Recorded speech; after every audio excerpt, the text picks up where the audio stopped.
कार्यक्रम में अभी थोड़ी देर पहले जो अपना भाषण दे के गए मेरे अभिन्न मित्र आपके मुख्यमंत्री श्रीमान एकनाथ जी, इस मंच पर मौजूद मंत्री माननीय मंगल प्रसाद लोढ़ा जी, माननीय मंत्री दीपक केसकर जी, मनसे नेता नांदगांवकर जी अभी विस्तार से बात कर रहे थे। मैं पूरी तो मराठी नहीं समझता हूं, लेकिन कोशिश कर रहा था पकड़ दूं इनकी बात को, तो जो मेरे को पकड़ में आई मैं थोड़ी देर भाषण में बताऊंगा। इस मंच पर मौजूद खासदार और दमदार मिलिंद देवरा जी, राज्यसभा के माननीय सांसद यशवंत जाधव जी, उपनेता शिवसेना, यशवंत जी आपका भी अभिनंदन है, यामिनी जी का भी अभिनंदन है। हमारे बीच मधु चौहान जी, भाजपा के माननीय सांसद, आमदार बोलते नहीं, आमदार, माफ करना मुझे थोड़ा तालमेल बनाना पड़ रहा है, लेकिन मन का मेरा भाव आप समझ सकते होंगे। और यहाँ की अभी प्रत्याशी बहन यामिनी यशवंत जाधव जी, जोरदार अभिनंदन करें हमारी प्रत्याशी का। मैं बाबा महाकाल की नगरी से आता हूं और मध्य प्रदेश का मुख्यमंत्री हूं, तो मैं एक बार जयकारा करूंगा, बोले महाकाल महाराज की।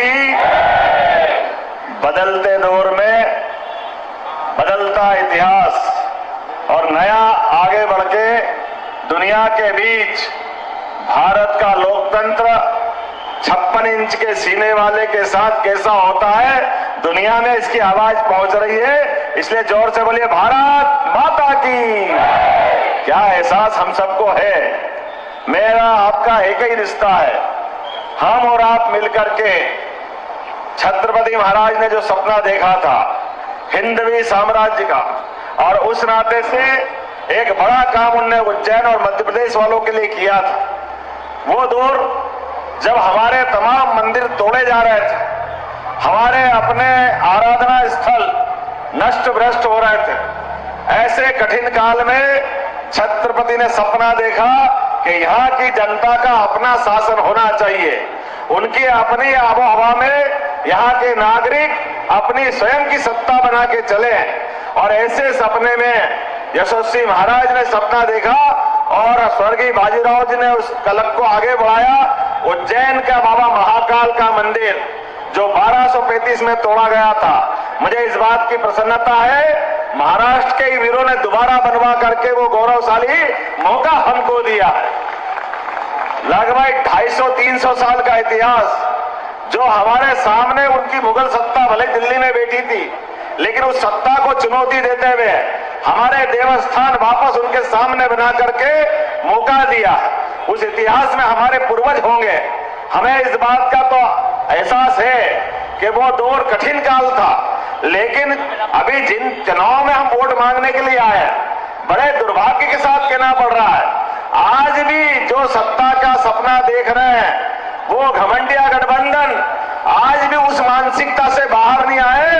पहले अंग्रेज, उसके पहले मुगल और बाद में कांग्रेस, सब एक ही लाइन के, एक ही थैली के चट्टे बट्टे हैं जो लगातार भारत के स्वाभिमान को लगातार लज्जित करते हैं। एक तरफ ये सारे लोग जिनके कारण से पूरा देश का स्वाभिमान थोड़ा डरा था, और उसके उल्टे एक ही परिवार के लोग, उनके खानदान में, अरे मुझे तो इस बात की प्रसन्नता है, ये वीर सावरकर की धरती है, बाबा साहब अंबेडकर की धरती है, जिन्होंने जनता का शासन जनता के लिए बने और जनता के द्वारा चुना जाए।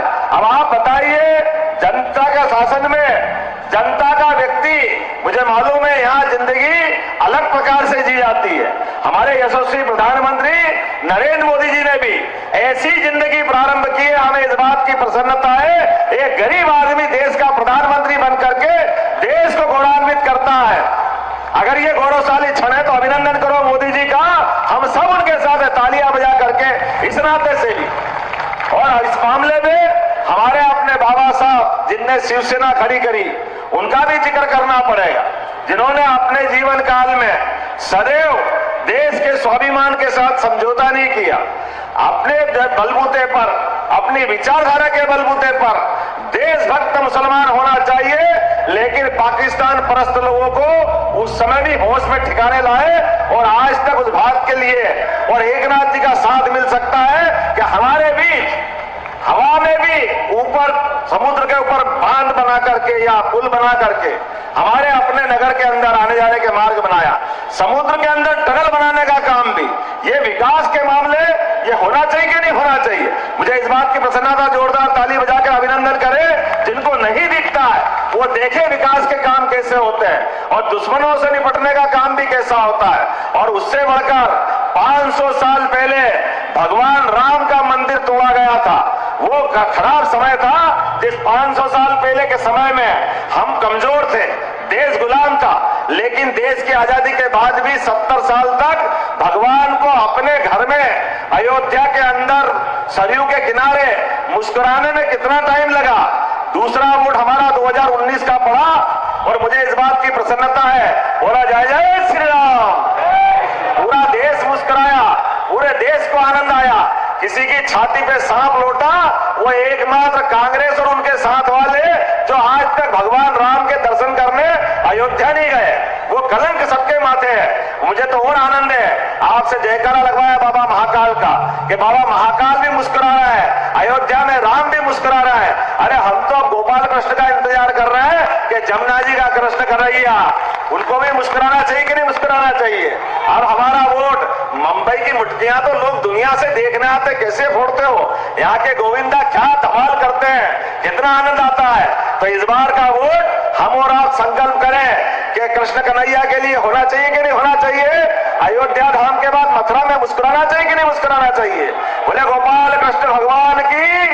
तो हम और आप संकल्प करें। समय की कमी है, मुझे जल्दी जाना है, लेकिन मैं इस बात के लिए आनंद के साथ कह सकता हूं, ये खुलकर के बात राज्य शासन का मुखिया होने के नाते कह सकता हूं कि हमको कितना अच्छा लगता है। अब विदेश का कोई आदमी आए और हमारे देश के अंदर राष्ट्रपति अमेरिका का आए और नरेंद्र मोदी जी अपने यहाँ की भेंट देना चाहे, तो गीता जी से बढ़िया कौन सा ग्रंथ हो सकता है? पवित्र गीता। और उसके पहले वालों को ऐसा लगता है बिच्छू काट लेता है।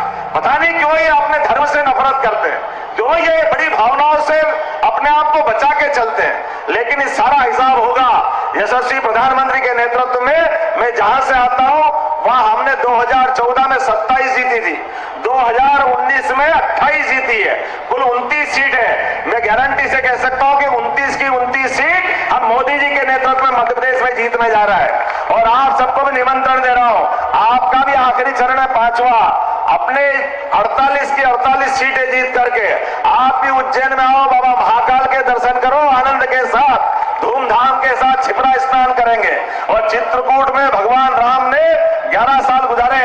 हमने निर्णय किया कि अयोध्या के बाद भगवान राम और कृष्ण की जहां जहां भी लीलाएं हुई उसमें चित्रकूट भी एक स्थान है। सभी स्थानों पर भव्य मंदिर बनाएंगे और पूरे देश के अंदर भगवान और राम कृष्ण की जय जयकार करते हुए सनातन संस्कृति की जय जयकार करेंगे।